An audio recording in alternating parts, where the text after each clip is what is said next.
तो हम फिर से लेकर आ चुके हैं आप लोगों के लिए सुबह की सभी ताज़ा और बड़ी खबरें। एक एक कर आपको सारी खबरों की जानकारी देंगे। आज देश दुनिया में क्या कुछ हो रहा है। दरअसल आप लोग बता दें, सबसे पहली जो बिग ब्रेकिंग निकल आ रही है, हिंदू मुसलमान करने वाली गोदी मीडिया आपस में ही भिड़ी। जी हां, दरअसल आप लोगों को बता दें, अर्नव गोस्वामी चाटू पत्रकारों को पड़ी जबरदस्त मार। जी हां, इसके बारे में आपको विस्तार से बताएंगे। वहीं पर दूसरी बिग ब्रेकिंग में हम आपको बताएंगे, सलमान खान से पंगा लेना पड़ा चाटू अर्नव गोस्वामी को भारी। जी हां, सलमान खान की कंपनी ने लगाई अर्नव की वाट, इसके बारे में विस्तार से बताएंगे। वहीं पर तीसरी बिग ब्रेकिंग में हम आपको बताएंगे, जबरदस्त तरीके से पंजाब में विरोध शुरू।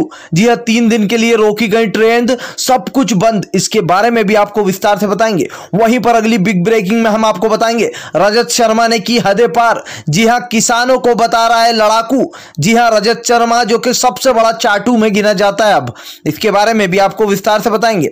वहीं पर अगली बड़ी खबर में हम आपको बताएंगे, राइफल में निकला सचमुच घोटाला। जी हां, जो राहुल गांधी ने आरोप लगाया था राफेल लड़ाकू विमान को लेकर, उसमें सच में जो है घपला निकला। मोदी सरकार फंसती हुई नजर आई, इसके बारे में विस्तार से बताएंगे। वहीं पर अगली बड़ी खबर में हम आपको बताएंगे, दिल्ली में किसानों का प्रदर्शन। जी हां, कहा आगे नहीं जाने दोगे तो तोड़ देंगे ये गेट और फोड़ देंगे सर, इसके बारे में भी आपको विस्तार से बताएंगे। वहीं पर अगली बड़ी खबर में हम आपको बताएंगे, कौन कंपनी ने दी अर्नव गोस्वामी को चेतावनी कि अगर सलमान खान को फंसाने की कोशिश की तो लेंगे लीगल एक्शन। दरअसल आप लोग बता दें, सबसे बड़ा चाटू पत्रकार अर्नव गोस्वामी सलमान खान को ड्रग्स वाले मामले में खींचना चाह रहा है, जहां पर बता रहा है कि सलमान खान के संबंध है, इसके बारे में भी विस्तार से बताएंगे। वहीं पर अगली बड़ी खबर में हम आपको बताएंगे, महबूबा मुफ्ती की बेटी इल्तिजा मुफ्ती ने लगाई सुप्रीम कोर्ट से गुहार। जी हां, कहा गैर कानूनी ढंग से नजरबंद रखा है मेरी मां को। 6 महीने की, आप लोग बता दें, 6 महीने के लिए नजरबंद रखा था, उसके बाद इस अवधि को बढ़ा दिया गया था, जिसके बाद अभी तक महबूबा मुफ्ती को छोड़ा नहीं गया। उनकी बेटी इल्तिजा मुफ्ती ने लगाई बड़ी गुहार, इसके बारे में भी आपको विस्तार से बताएंगे। वहीं पर अगली बड़ी खबर में हम आपको बताएंगे, एनडीए में फूट। जी हां, 25 सीटों से ज्यादा नहीं देगी बीजेपी को, इसके बारे में भी विस्तार से बताएंगे क्या कुछ हो रहा है।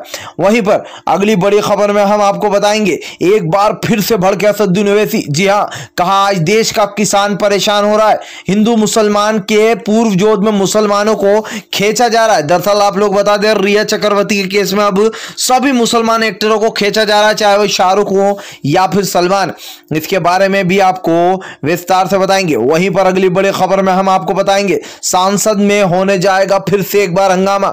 जी हां, कहा एक भी सांसद में बैठे एक भी जो यहां पर एक भी इंसान की राय नहीं ली गई। अगर एक भी इंसान कह देता कि हम सहमत नहीं है, तो कानून यह कहता है कि इस चीज को जो है यहां पर नहीं माना जाएगा, और इसकी पहले सबको बिठाकर बात होती, लेकिन जो है बेपूछे ये फैसला लिया गया किसानों के हित में नहीं है काला कानून, इसके बारे में भी आपको विस्तार से बताएंगे। खैर चलिए बढ़ते हैं सबसे पहली और बड़ी खबर की ओर। दरअसल आप लोग बता दें, हिंदू मुसलमान करने वाली गोदी मीडिया आपस में ही भिड़ पड़ी। जी हां, एबीपी के पत्रकार और रिपब्लिक टीवी के पत्रकार में हो गई जबरदस्त झड़प। दरअसल आप लोगों को बता दें, जो रिपब्लिक के रिपोर्टर है, उसको अर्नव गोस्वामी ने अपने रिपोर्टरों को समझा के रखा है कि भाई जितना चीखोगे, जितना चिल्लाओगे, उतने अच्छे रिपोर्टर बनोगे।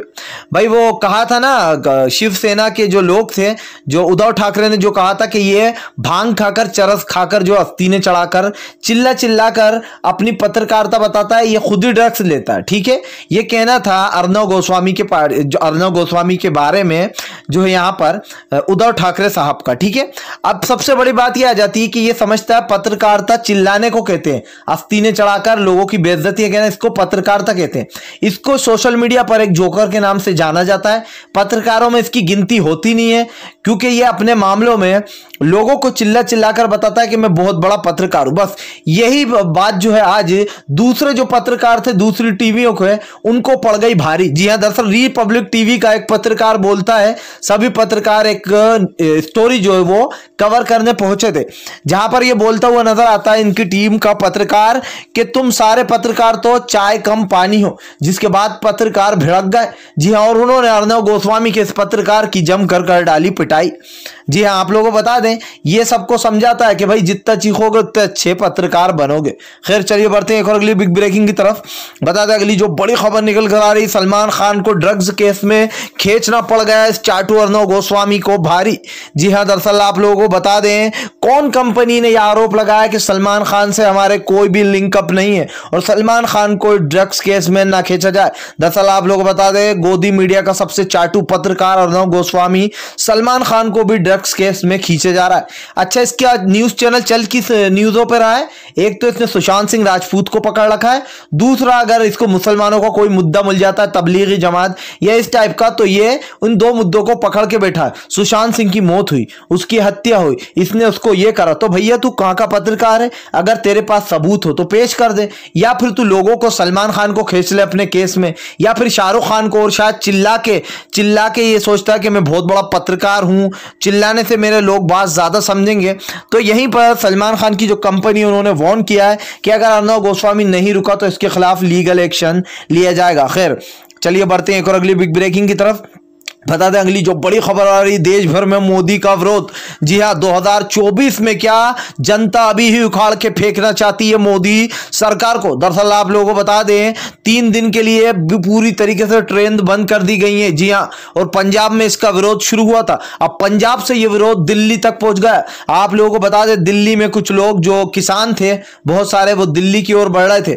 ऐसे वो गृह मंत्री और हमारे देश के पीएम से बात करना चाहते थे, जहां पर उन लोगों को रोक दिया गया बीच में ही। इसके बाद जो हुआ आप सुनकर हैरान हो जाएंगे। 80 साल के बुजुर्ग ने कहा अगर ये तोड़ना होगा, ये पुलिस के जो लगाती है इसको 2 मिनट में तोड़ देंगे।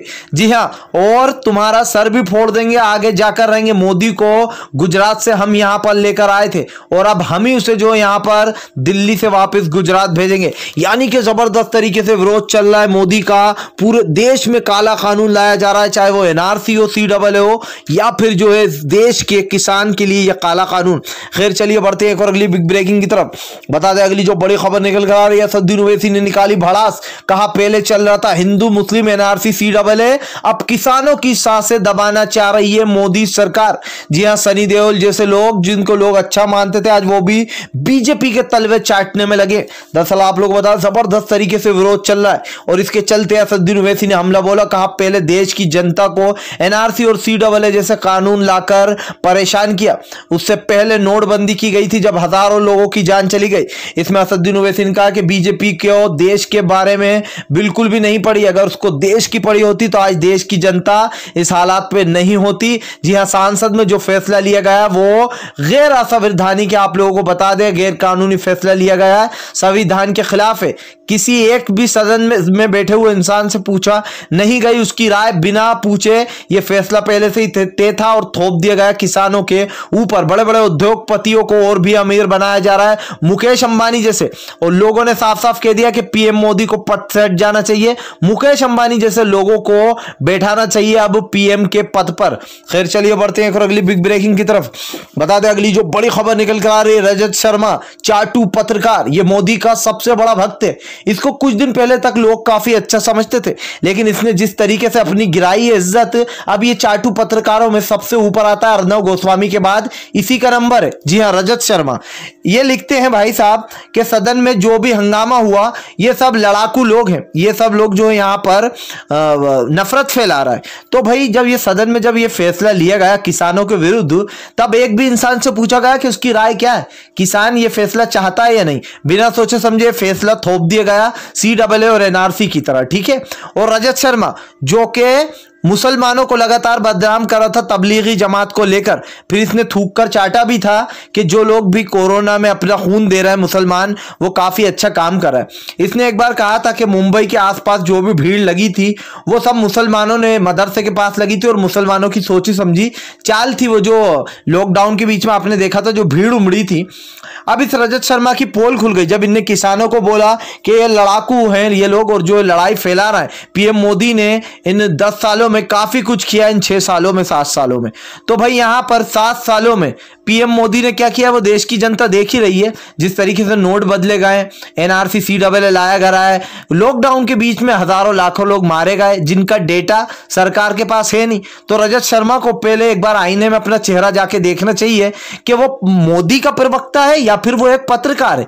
हाँ, अगर वो भाजपा का प्रवक्ता है तो फिर तो उसको सही है, फिर तो वो भाजपा की तरफ जो बोल रहा है वो सही बोल रहा है। लेकिन एक पत्रकारिता की तरफ से अगर वो एक सच्चा पत्रकार है तो उसे जनता की आवाज बताना चाहिए। क्यों वो गोदी मीडिया पर नहीं चलाया जा रहा है एक भी मुसलमान या फिर किसानों का एक भी मुद्दा? आप जाकर देख लो, एक भी गोदी मीडिया पर यह नहीं मिला कि किसान का कैसे प्रदर्शन चल रहा है। सिर्फ मात्र एक टीवी ही ऐसी है जो कि ये बता रही है, एनडीटीवी, जो कि लगभग सच्चाई बताती है कुछ हद तक। बता दें अगली जो बड़ी खबर निकल कर आ रही है, एनडीए में जबरदस्त तरीके से फूट। वहीं पर आप लोग बता दें कन्हैया कुमार ने कहा वो नहीं लड़ने वाले चुनाव। जी हाँ, चुनाव में नहीं बनेंगे वो फेस ऑफ द वीक।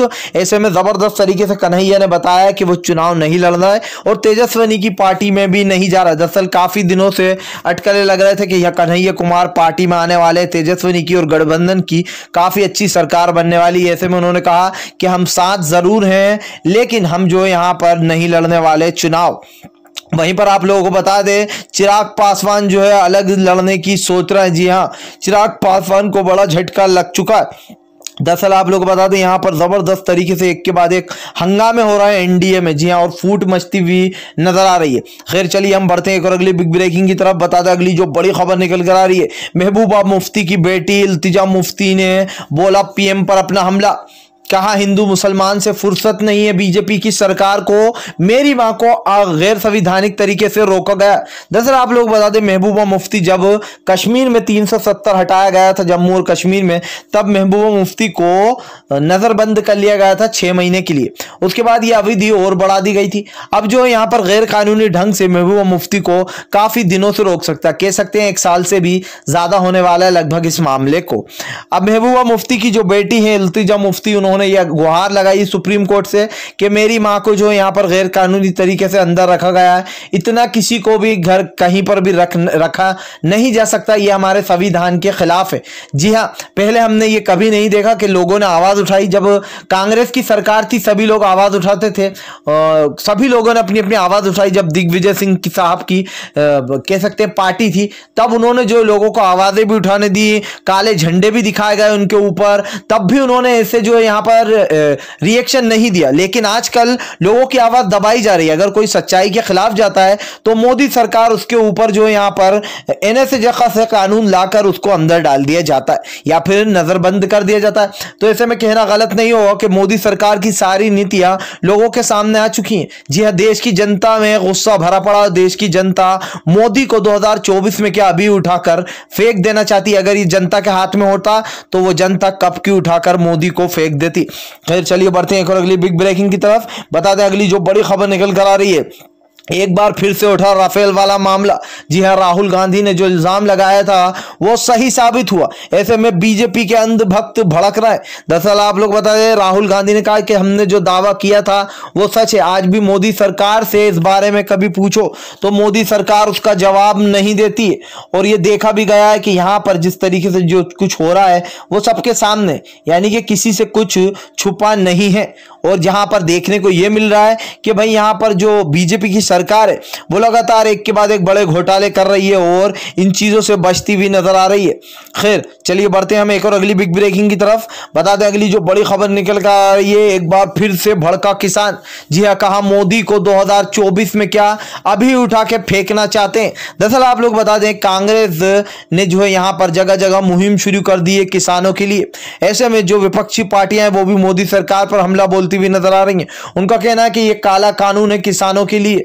जी हाँ, और सनी देओल जैसे लोग भी पीएम मोदी के जो है यहाँ पर संपर्क में और साथ दे रहे हैं बकायदा। और ये देखकर साफ साफ लगता है कि कैसे जो यहाँ पर लोगों को परेशान किया जा रहा है। जी हाँ, एक के बाद एक जो लोगों की कह सकते हैं छीनी जा रही है किसानों की, जो जिससे पेट भरते हैं, वो जिससे हमारा देश चलता है। और ये साफ साफ पता चल रहा है कि मोदी सरकार की जो नीतियां हैं ये देश के खिलाफ है। उनको देश की जनता से कुछ लेना देना नहीं, वो तो देश की जनता के बारे में सोच भी नहीं रही है बीजेपी की सरकार। खैर, अगर आप भी शांतिपूर्ण ढंग से पीएम मोदी की इन सभी गलत नीतियों का दिल से विरोध करते हो तो इस वीडियो को दिल से लाइक करके हमारे चैनल को सब्सक्राइब करके अपना समर्थन दर्ज कराएं, क्योंकि हम एक ऐसे निष्पक्ष पत्रकार हैं जो कि आप तक सिर्फ सच और सच पहुंचाने की कोशिश करते हैं। तो हम मिलेंगे आपसे नेक्स्ट वीडियो में, तब तक के लिए वंदे मातरम।